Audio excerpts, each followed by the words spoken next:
What's up, everybody, and welcome back to another episode of Spirit of Justice, the DLC episode. We have just hit our to be continued on the second day of the trial now. We're pulling out Pierce Nichody. I believe that's how you say Nichody. I'm not sure about his last name still, but here we are. We're gonna go right on into it then. There's actually that was the last to be continued, so we're pretty much almost towards the end of this now. Now we'll have to face Pierce on the stand. I'm not sure if I should be surprised or not. One thing's for sure, he won't be an easy adversary. So, do you think Pierce did it? It's too early to say anything at this point, but I do think he's still hiding something. Nick! Why didn't you pin everything on Soren Loser back there? Looks like Larry still hasn't given up on Ellen. This Pierce guy is the real bad guy. And Soren and my Ellie will live happily ever after together! Larry, that's not the kind of thing a decent human being says. Shame on you, Larry! Oh, boo-hoo! You think I don't know? I know I have to give up on my Ellie.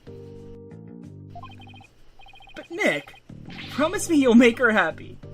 She deserves a happily ever after. Well, at least that's one thing he agrees with.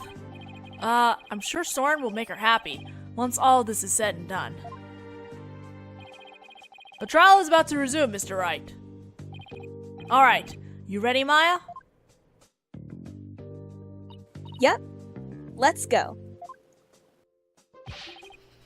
I'll be rooting for you, Nick. Oh, Larry, what are we gonna do with you?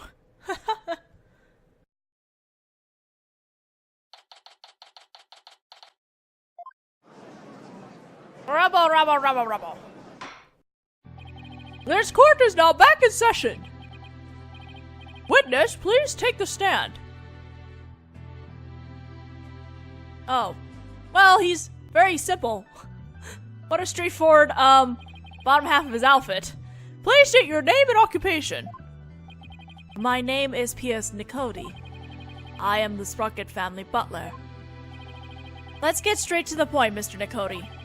Someone tore out a page from Mr. Sprocket's notebook to manipulate his memories. And that person was you, wasn't it? That is correct. What about it? Well, that was easy. So why did you do it? Why did you tamper with Mr. Sprocket's notebook? Please allow me to explain. It pains me to do this, but I will tell you the truth. It pains you? That is correct. Well, my testimony will go against Master Soren's wishes. Soren's wishes? What is he talking about? We're going back to accusing Ellen?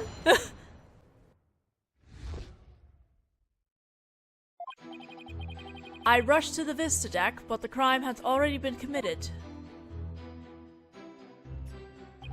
I saw Miss Ellen in Bloomsbury collapsed and Master Soren writing in his notebook. Master Soren said to me, "I'll take the blame for the murder, so please take care of Ellen." But I went against his order.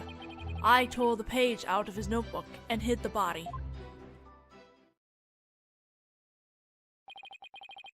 Wait a second. What Mr. Sprocket was writing in his notebook at the time? Could it be...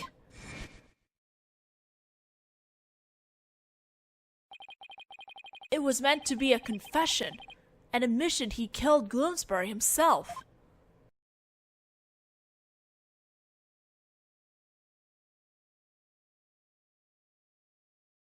What is with these loadings? He wrote that message to take the blame for Mr. What? Miss What? Not Mr. yet. That is correct.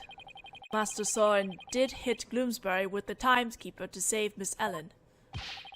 Then Mr. Sprocket was the culprit after all. However, that blow did not kill Bloomsbury. That makes sense. Mr. Sprocket's injury wouldn't allow him to put much force into it. Enraged, Gloomsbury tried to attack Master Soren, who was already seriously wounded. But just in the nick of time, Miss Ellen hit Gloomsbury from behind, and finished him off, it would seem. So the one who inflicted the fatal blow was the defendant. Yes, that is correct. But Master Soren tried to take all of the blame onto himself. No way. This is pretty bad, Nick. No kidding. Pretty bad is an understatement. Well, well, Mr. Wright, it seems your decision to call Mr. Nicody has backfired. For the true culprit behind this case remains the defendant, Ellen Wyatt. Could this get any worse? But Pierce was involved in the cover-up plot, and I bet he still has something to hide. Alright, let's press everything! How many statements did he say? 4 or 5? 4. Okay, good. Hold it! Wait a minute. I thought you went to the Vista deck with Mr. Sprocket. Actually, that is not true. What? What do you mean? I found this out afterward, but Master Soren went to the Vista deck alone. He went out the escape hatch in the reception hall and went along the outside wall. What? You can't be serious. You mean Mr. Wright's addle-padded guess was actually correct? What's with the addle-padded? I suppose truth really is stranger than fiction. So, Mr. Nicody, when you got to the scene, you saw Mr. Gloomsbury, Miss Watt, and Mr. Sprocket. Is that right? That is exactly right. Hold it! So when you and your group arrived at the Vista deck, the murder had already been committed? That is correct. Bloomsbury had already been struck. Miss Ellen had lost consciousness, probably from the shock of the incident. And how did Mr. Sprocket appear? He was bleeding from the stab wound he'd received from Bloomsbury. Barely conscious, he was writing something in his notebook. So the mysterious third person Ellen saw really was Soren, then. Hold it! So Mr. Sprockets wrote a note of confession in order to take the blame for Miss Watt? Or Wyatt? Wyatt? Yes. That notebook is the only form of memory Master Soren has. So you understand what his action meant, I trust. What did it mean, Nick? To Soren, everything in that notebook is true. So Soren tried to take the blame by altering his own memory to make himself think he did it. No. Master Soren truly loves Miss Ellen. It must have been love that made him do that. We're gonna get a new statement here now. Hold it! Mr. Nicody, could you please tell this court about that more in detail? That, you say? Which part do you mean, Mr. Wright? Could you be more specific? Oh, alright. What part do I want to know more about? Hiding the body. Please tell me more about the hiding of the body. Very well.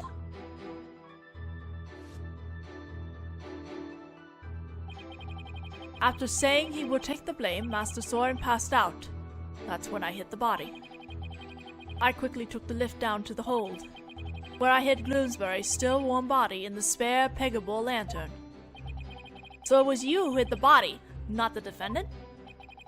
I think Mr. Butz would move the lantern containing the body to the reception hall. Well, I did not see that coming. I don't blame you. Not even Larry can predict what Larry will do next. Maybe I should take another look at the lantern and evidence. Mr. Wright, would you like that statement added to the witness's testimony? Yes. Add everything! When have we never not added a testimony? Yes, please. Very well. Please add that statement to your testimony, Mr. Nahori. Now, it's been a long time since I played the original game, so, like, if there was a time where we never added a testimony, I'm sorry, I don't remember. It's like a lot of things happened. It was a long time ago since I played them. Someday I'll get back to them. In the hold, I hid the still warm body in the spare Peekaboo lantern. Hold it! Why did you hide the body in the lantern? As I told you yesterday, it was to make it as though the murder had never happened. But thanks to Mr. Butz, things did not turn out as planned. The holding the second wedding and reception wasn't Mr. Sprocket's idea, but yours, wasn't it? It was all for Master Soren's sake, and Sprocket Aviation. If I am accused of a crime for trying to cover up the incident, I shall accept it willingly. Really doesn't seem to even care about himself. So he's talking about the cover-up after the incident, huh? Right. That's information only somebody who was actually involved could know. So it might be a really important piece of testimony. I think so too. I'll really have to tread carefully here. Alright, so now we're gonna go to that new statement that we got, the fifth one. And we're gonna present the broken lantern. Objection! Could it be? Is that what happened? If what I'm thinking is true, then maybe I can prove neither Ellen nor Soren did the deed. Mr. Nakoti, you said the body was still warm when you hit it, correct? So then, what if Mr. Gloomspray was still alive when you went to put his body inside the lantern? What? What? That's preposterous. Actually, this shows that the victim might have still been alive while inside the lantern. I'm afraid you'll have to point out which part you're talking about, Mr. Wright. This part here shows that the victim might still have been alive inside the lantern.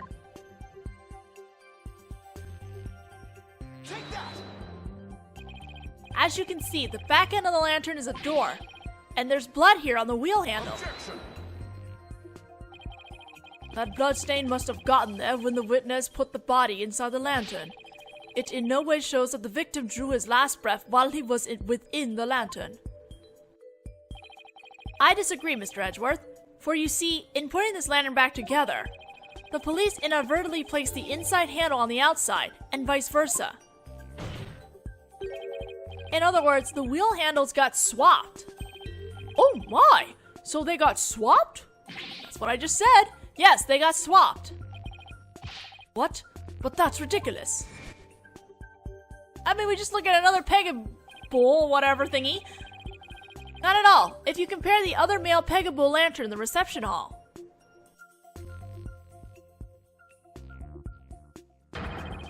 It's quite obvious the wheel handles were attached backwards.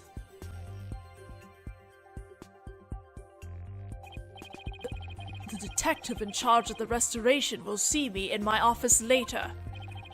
Sorry, Emma, and good luck. Oh no! In that case, what does the bloodstain on the wheel handle mean? The bloodstain didn't get there by chance. When the victim was put inside the lantern, he was only unconscious, not dead. When he regained consciousness, he probably tried to get out of the lantern. So he grasped the inner wheel handle, and that's when the blood got on it. This proves that the victim was still alive when he was inside the lantern.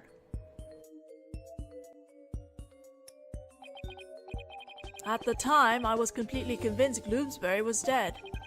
Had I checked more carefully, he might have survived. Unfortunately, to be sure, but not significant enough to change this trial's outcome. Again, I disagree, Mr. Edgeworth. It actually has a very significant impact on this case. The victim was struck by the defendant, then died from his injuries sometime later. There's nothing more to it. Objection! Dan Edgeworth, I know you. You would look even harder than this. That's where you're wrong. Let's take another look at Mr. Gloomsbury's autopsy report, shall we? Please focus on the description of his injuries. It says 1 contusion was found on the back of the head and 1 on the side. Yes, the one Mr. Sprocket gave him, and the one Miss Wyatt delivered to finish him off. No, the defense would like to submit a different interpretation. A different interpretation? The victim was knocked unconscious by the first blow and was put into the lantern. Then, what about the lethal blow by the defendant that the witness talked about? Yes, well, that didn't happen. After some time, when the victim regained consciousness and tried to get out of the lantern, that's when he received the second blow that finished him off. Taking into account the fact that the victim was alive for a period after the first hit, and that he did receive a second blow to the head, it does seem entirely possible. Yes, as long as the first blow didn't kill the victim instantly, then there's a possibility that someone other than Mr. Sprocket or Miss Wyatt delivered the fatal blow. That's all you've got. Even if there was a timeline between the two blows, the prosecution's position doesn't change. What? What do you mean? It's elementary, Mr. Wright. After the reception, when the defendant was cleaning up the reception hall, the victim, who was supposed to be dead, suddenly came out of the lantern. The defendant grabbed the murder weapon, which was right there, and finished him off. That theory sounds awfully familiar. Of course it does, Your Honor, because it's exactly what I proposed at the very start. The second blow was inflicted by the defendant after all. I see. It seems a tangle of mysteries has unraveled into a single thread. Objection! But as long as there's a possibility that the fatal blow was delivered by a third person, then we must continue the deliberations. Give it up, Mr. Wright, unless you have something to prove the presence of your precious third person. Okay, Nick. Just relax. You can do this. Come on now. Take some deep breaths. Good idea. Deep breaths. Deep breaths. There. Don't you feel better already? Maya the therapist. Maya's right. I should calm down, get my focus back, and go over everything again. And then hopefully I'll be able to find something to prove there was a third person. Let's see. First, why did Bloomsbury attack Ellen? Because he was tired of taking the blame for the accident? But something about that line of reasoning just doesn't feel quite right to me. No? How come? Well, if it's just a personal vendetta, he'd already stabbed Soren. So why then was he also determined to go after Ellen? You're right. This whole thing feels too premeditated for a crime of passion. But Bloomsbury didn't seem to have a personal grudge against Ellen. If Bloomsbury didn't have a personal reason to attack Ellen, then... You've taken long enough, Mr. Wright. Now it's time for action. What proof do you have that a third person was involved? Alright, I'll show you. I'm not completely sure what I'm doing yet, but it looks like I'm out of time. This piece of evidence proves that the involvement of a third person. Where's that note that we found? Take that! I get it now. Now I see why this note bothered me so much when I first saw it.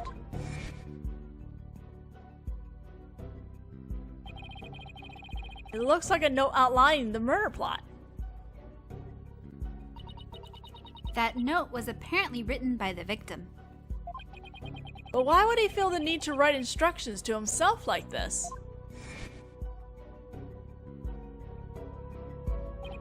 Your Honor, please take a look at this note.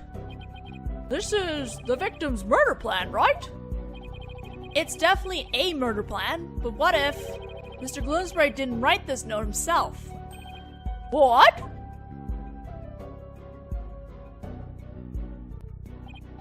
This is how you intend to conjure up your mysterious third party, Mr. Wright. Can you even prove that that note wasn't written by the victim? Yes. Yes, I can. Very well then. Please present your evidence, Mr. Wright. This evidence proves the victim didn't write the note. The candelabra, because he got stabbed in the hand, didn't he? This is the weapon Mr. Bloomsbury used to stab Mr. Sprocket. I was wondering what you pull out this time. Dare I ask what that could possibly have to do with the note? Mr. Bloomsbury's prints were found on this candelabra, and the prints were from his left hand. So, that makes the victim left-handed, correct? Exactly, Your Honor. The police looked into it too and confirmed as much. Now take a look at the smudged writing in this note. Notice how the smudging only starts from the middle of each preceding line. Had this been written by a lefty, the writing would be smudged from the far left end. This means that whoever wrote this note was definitely right-handed. In other words, somebody other than the victim wrote this note. What? Oh. But if someone other than Mr. Bloomsbury wrote it, then what does this note mean? Mr. Bloomsbury followed this note to the letter when he attacked Miss Wyatt. So clearly this note isn't a murder plan written by Mr. Bloomsbury, but rather, these are instructions to kill Miss Wyatt, issued by somebody else. If it wasn't the victim who wrote these so-called instructions, then who wrote it? Most of the people involved are right-handed, you know. He is correct. The majority of the family and the employees who were on the airship are indeed right-handed. I must say that is very rough and slipshod conjecture you proposed. I admit I haven't figured out who wrote it just yet. Leave it to Mr. Edgeworth to go for the jugular. This culprit who ordered Bloomsbury to attack Ellen. What could their motive have been? It doesn't seem very likely Ellen did anything to incur anybody's wrath, right? Right. Not too likely, anyway. In that case, it has to be about Soren. If somebody were to hold a grudge against Soren, what would it be about? That accident, I guess. I could understand if Bloomsbury felt resentful about having to take the blame. But the one who lost the most to that accident was Soren's sister. She lost her life, after all. Soren suffered too, of course. He was crushed by losing somebody so precious to him. Somebody precious, huh? Soren's sister. Wait, there's one more person. There's someone else who must hold a grudge against Soren. I'm glad we finally got there. Did you figure something out? I think so. I think that somebody else used Bloomsbury to try and get revenge against Soren. Did you say somebody tried to get revenge against Mr. Sprocket, Mr. Wright? The person who manipulated and used Mr. Bloomsbury was Selena's fiancé. The person who used Mr. Bloomsbury to try and get revenge on Mr. Sprocket, and then finished Mr. Bloomsbury off to silence him, was a man dear to Mr. Sprocket's older sister, Selena Sprocket's fiancé. Not that I'm positive, but it's certainly possible. This fiancé could have made Bloomsbury attack Ellen to get his revenge on Soren. What? Her fiancé? Rubble. Well, there really is not much left on this now. Order in the court! Order, I say! But we're not gonna get it all done in one video. Yes, it does seem quite believable that Miss Selena Sprocket's fiancé would bear a grudge against Mr. Sprocket for his role in the accident. Exactly, Your Honor. Maybe her fiancé was trying to murder Miss Wyatt in order to make Mr. Sprocket's experience the same pain he'd felt. Miss Sprocket's fiancé was a surgeon, if memory serves, but the only people who attended the reception were family and staff members. That may be, but then that just means that Miss Sprocket's fiancé must have been among those who attended. What? Really? Of course. Otherwise, how could he have killed Bloomsbury? Oh, I see what you're doing. This is just another giant bluff, isn't Hell it? no, it's actually not a bluff this time, Maya. Alright, I'll bite. Who exactly do you claim this fiancé to be? Yes, I would like to know as well. Oops. Are you sure you're gonna be okay, Nick? Maybe? When it comes to suspicious people, there's only one person on my list. I need to find something that connects him to Selena. This will help us identify Miss Sprocket's fiancé. Where's the photo of Selena? Take that! Please take a look at this photo, Your Honor. That photo. Notice Miss Sprocket's pocket watch. Haven't we seen it somewhere before? There we go. We finally get to that pocket watch. Yes, now that you mention it, I do feel as if I've seen it somewhere before. Hi, Nicody. I believe we've all seen it. Right here in this very courtroom. Impossible. That's right. The pocket watch in this photo.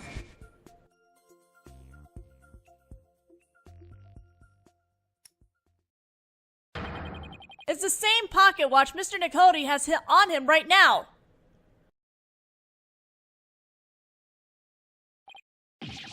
What? This is clear proof of a strong connection between Pierce Nicody and Selena Sprocket. No. Well, Mr. Nicody, is this true? Mr. Nicody, you were once engaged to Selena Sprocket. That pocket watch, you keep it as a memento of her, don't you?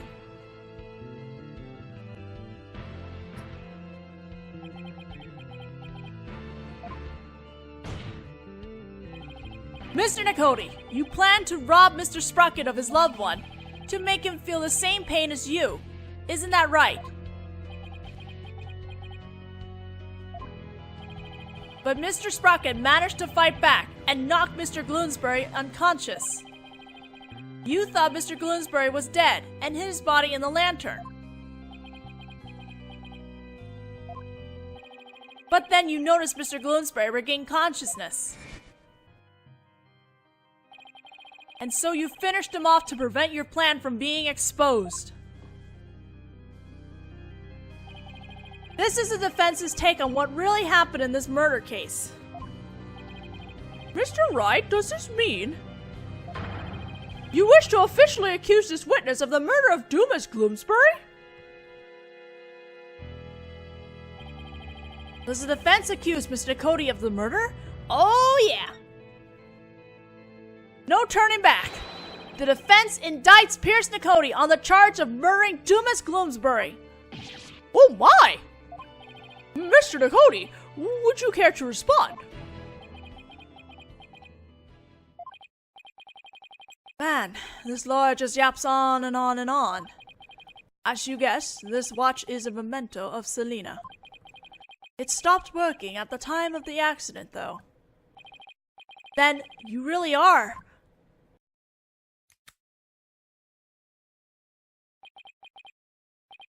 Yes, I was Selena's fiancé, and not just her fiancé, but the surgeon beside her deathbed. Objection!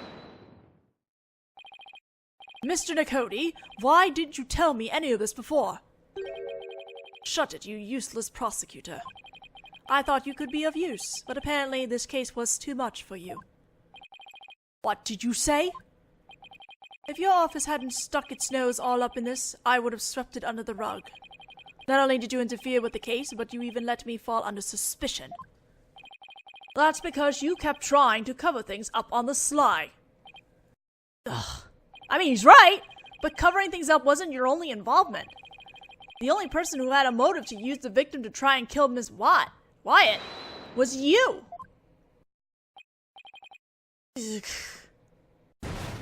Oh! Also, I love how he just changed his way of talking all of a sudden. Oh! Whoa! Oh! The surgeon is in. Malignant tumors. There are malignant tumors in this courtroom. Legions oozing with false charges. What? The tumors are one idiotic lawyer and one useless prosecutor. After the truth is revealed, I'll have the both of you incised from the legal world.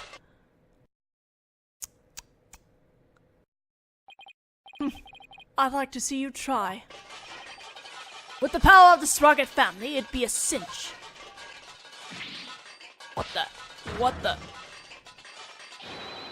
I will now begin the operation. Oh my. What in the world happened to Mr. Nickety? Looks like he's finally showing his true colors. Nick, look what he did to that shoulder mech. Quit your yapping before I suture your chatty lips shut. It's like he's a completely different person. Sure looks like it, huh? We can't let our guards down now. Mr. Nickety, it's finally time for you to testify. To the truth. It seems we're entering the final act at last. Witness your testimony, please. We will do that in the next video because we are now out of time. Will we actually finish it in the next video is a good question. Like, this is literally is the last testimony. But you know how, like, it even after that, it kind of drags for a bit. So we'll see. We will see.